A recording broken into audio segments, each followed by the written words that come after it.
So my project is on Huntington's disease, and it was named after George Huntington, who was a general practitioner from New York, and he graduated from Columbia University in 1871. So when he started practicing medicine, he got reported cases of dementia and chorea in middle-aged people, which ran in families, and that's how he knew it was an autosomal dominant mode of how it was being transmitted.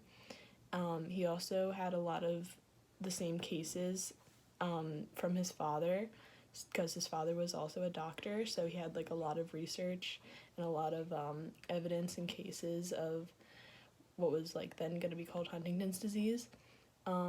They studied the family in great detail, and when they traced it back, it was all from one person named Jeffrey Francis, who immigrated from England in 1634 carrying the gene, the HTT gene.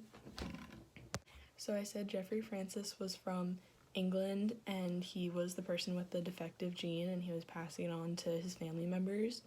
So that's why today we know that Huntington's disease affects 3 to 7 people per 100,000 people from European ancestry, and that's why it's most common in like Australia, New Zealand, North America, Europe, just people with like places with like predominantly white populations. So you're not going to find a lot of these cases in Asia or in Africa unless like somebody in their family is from European ancestry.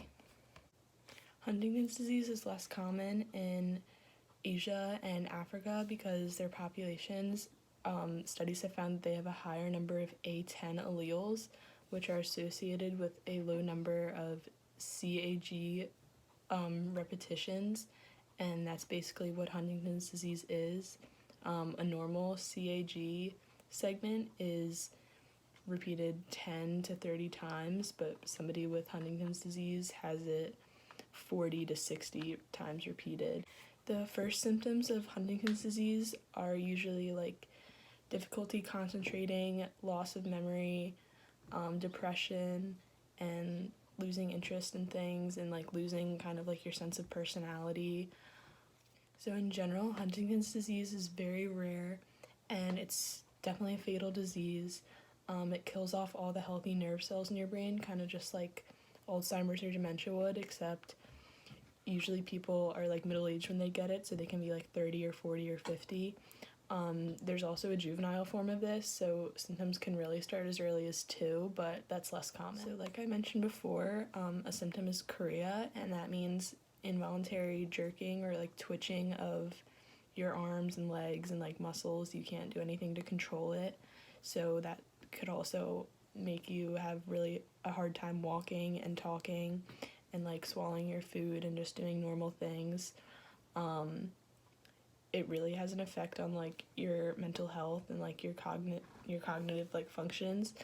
So Huntington's disease, all of these like symptoms start from one single defective gene on your 4th chromosome, and the defect on the chromosome is dominant. So if any of your parents have Huntington's disease, it means like you're going to get it, and it's a progressive brain disorder, so that means that it's just going to get worse over time, and the life expectancy is like 15 to 30 years after you start noticing your symptoms. And thank you for watching.